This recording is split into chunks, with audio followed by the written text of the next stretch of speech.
is an important fluid shaped like a biocave disk that mainly transports oxygen to the lungs and carries away carbon dioxide along with other waste products.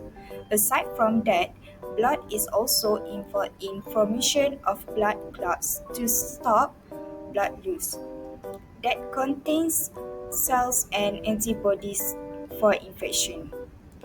The amount of blood in our body depends on factors such as height, weight, gender, body types, and age. Blood is also categorized into four types mainly: type A, AB, B, and O. Blood is composed of two main elements, which are plasma and cellular elements. First up is plasma, which makes up the liquid portion of the blood, and it is over 19% water.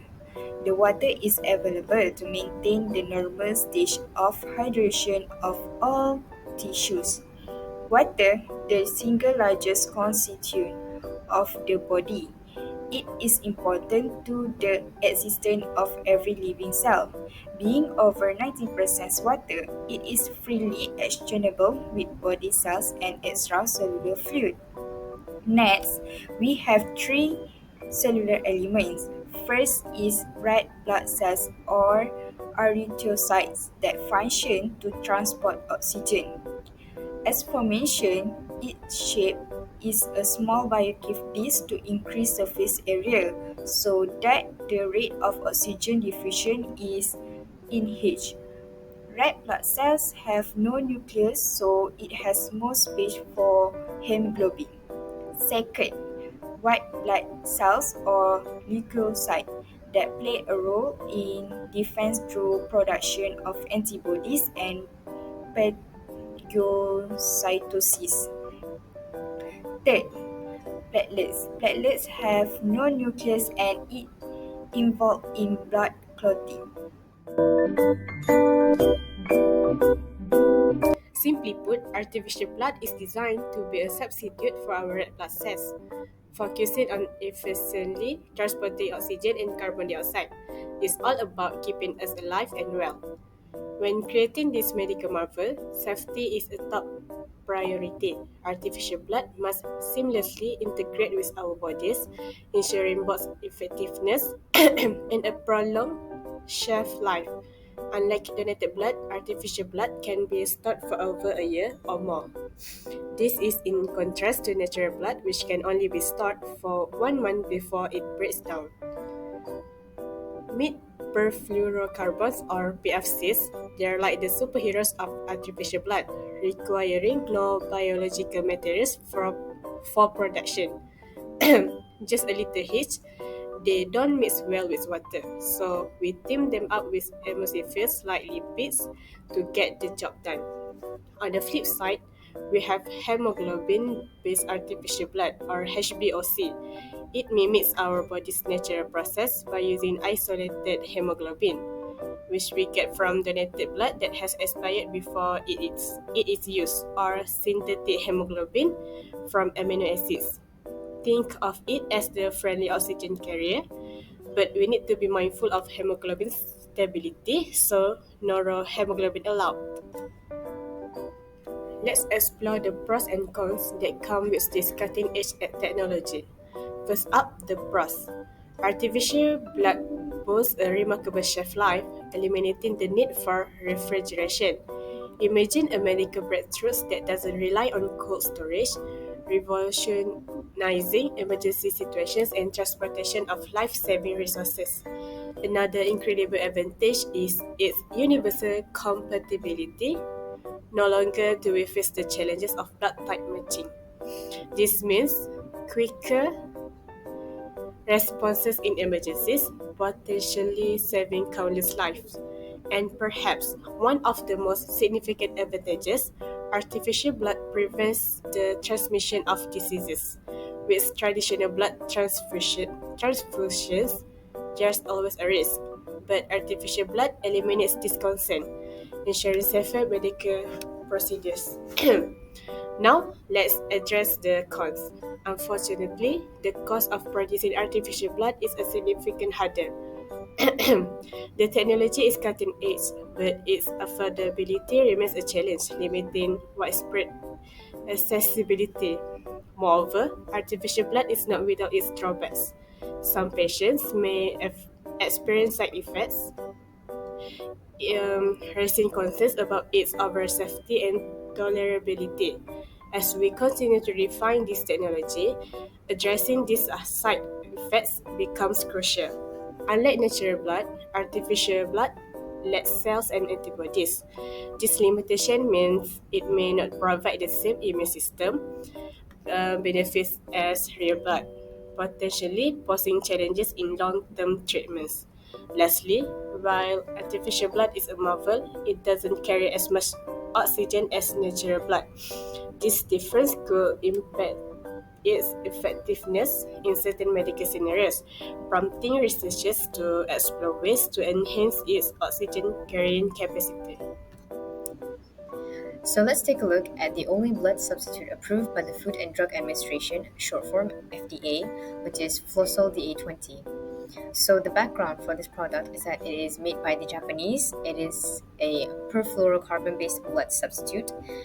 It was approved by the FDA in 1989 but withdrawn in 1994 and originally used for percutaneous transluminal coronary angioplasty, or PTCA for short. So PTCA is a minimally invasive procedure used to open blocked coronary arteries and improve blood flow to the heart. Next, we have the experimentation. So Flosol DA20 was distributed to over 200 patients in Japan to improve their tissue oxygenation, and most of those patients were Jehovah's Witnesses. There was also a case where Flosol was given to 2 patients for postpartum hemorrhage treatment. Lastly, we have the reasons for withdrawal. So Flosol DA20 turned out to be not highly effective, difficult to use, and since it was originally used for treatment of PTCA, with the coming years, there have been new developments to treat PTCA, which led to Flosol being obsolete. And lastly, more tests revealed adverse effects when using this blood substitute. We have learned about real blood and artificial blood. So what are the differences between the two? For real blood, it is easily available because our bodies have a network of blood vessels that reaches almost every part. It circulates continuously, making it accessible for things like medical tests, donations, or treatments. Next, real blood has blood types, which are A, B, O, and AB. And lastly, real blood has many functions aside from transporting oxygen. For example, it helps to form blood clots and aids in immunity. For artificial blood, it is not readily available, meaning it has limited supply and takes time to make. It also has no blood types and is solely for transporting oxygen.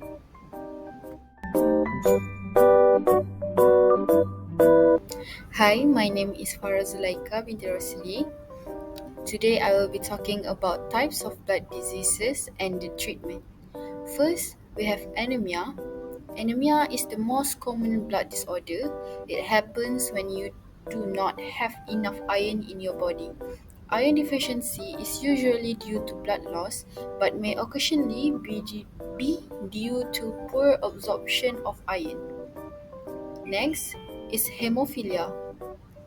Hemophilia is a rare, inherited bleeding disorder that can range from mild to severe, depending on how much clotting factor is present in the blood. This can lead to spontaneous bleeding as well as bleeding following injuries or surgery. And then, leukemia. Leukemia is a cancer of the blood or bone marrow which produces blood cells. So, leukemia occurs due to a problem with blood cell production. It usually affects the leukocyte or white blood cell. Next is thrombocytopenia. Thrombocytopenia is a condition that occurs when the platelet count in your blood is too low. When you are injured, platelets stick together to form a plug to seal your wound. When you have a low platelet count, you may have trouble stopping bleeding. Bleeding can happen inside your body. Next is sickle cell anemia. Sickle cell anemia is one of a group of inherited disorders known as sickle cell disease. It affects the shape of the red blood cell. Red blood cells are usually round and flexible, so they move easily through blood vessels. But in sickle cell anemia, some red blood cells are shaped like sickle or crescent moon. This sickle cell also become rigid and sticky, which can slow or block blood flow. And lastly is hemochromatosis. Hemochromatosis is a disorder in which extra iron builds up in the body to harmful level. Without treatment, hemochromatosis can cause iron overload that can damage many parts of the body, including your liver and heart. Hemochromatosis can cause symptoms including feeling tired or weak and pain in the joints. So this is the treatments for anemia. Treatments for anemia might involve taking supplements or having medical procedures. Eating a healthy diet might prevent some forms of anemia. Next is hemophilia. The best way to treat hemophilia is to replace the missing blood clotting factor so that the blood can clot properly. This is typically done by injecting treatment products called clotting factor concentrates into a person's vein. Leukemia. Treatment depends on the type of leukemia. Normally, treatment for leukemia is chemotherapy, radiation therapy, peripheral blood stem cell and bone marrow transplantation, and also radiation therapy to the head. For thrombocytopenia, steroid may boost your platelet production. And blood transfusion, if your platelet level is very low, your healthcare provider may use blood transfusion to temporarily increase your platelet levels. Next is sickle cell anemia. Stem cell or bone marrow transplant are the only cure for sickle cell disease, but they are not done very often because of the significant risks involved. Stem cells are special cells produced by bone marrow. They can turn into different types of blood cells. For a stem cell transplant, stem cells from a healthy donor are given through a drip into a vein. This cell then start to produce healthy red blood cell to replace the sickle cell. Next is hemochromatosis. Hemochromatosis, the most commonly used treatment for hemochromatosis is a procedure to remove some of your blood, known as a venous section or phlebotomy. The procedure is similar to giving blood, but dietary changes and managing complications also helps to treat this disease. Okay, now let's get into the importance of blood donation. Blood donation is crucial for several reasons. 1. Emergency situations. Donated blood is vital in emergencies, accidents, and natural disasters where immediate transfusion can save lives by replenishing blood supplies. 2. Medical treatments. Patients undergoing surgeries, cancer treatments, and those with blood disorders often require blood transfusion to replace lost or damaged blood components. 3. Chronic conditions. Individuals with chronic illnesses such as thalassemia or sickle cell disease rely on regular blood transfusions to manage their conditions and improve their quality of life. 4. Pregnancy and childbirth. Complications during childbirth may necessitate blood transfusion. Donated blood helps prevent maternal mortality and ensures the well-being of both mothers and infants. 5. Medical procedures. Many medical procedures, including organ transplants and certain surgeries, are dependent on a stable and sufficient blood supply to minimize complications and support recovery. 6. Research and development. Donated blood plays a crucial role in medical research, helping scientists develop new treatments and understand various diseases. Regular blood donation ensures that blood banks have an adequate supply to meet the diverse needs of patients. It's a simple yet impactful way for individuals to contribute to the well-being of others in their community.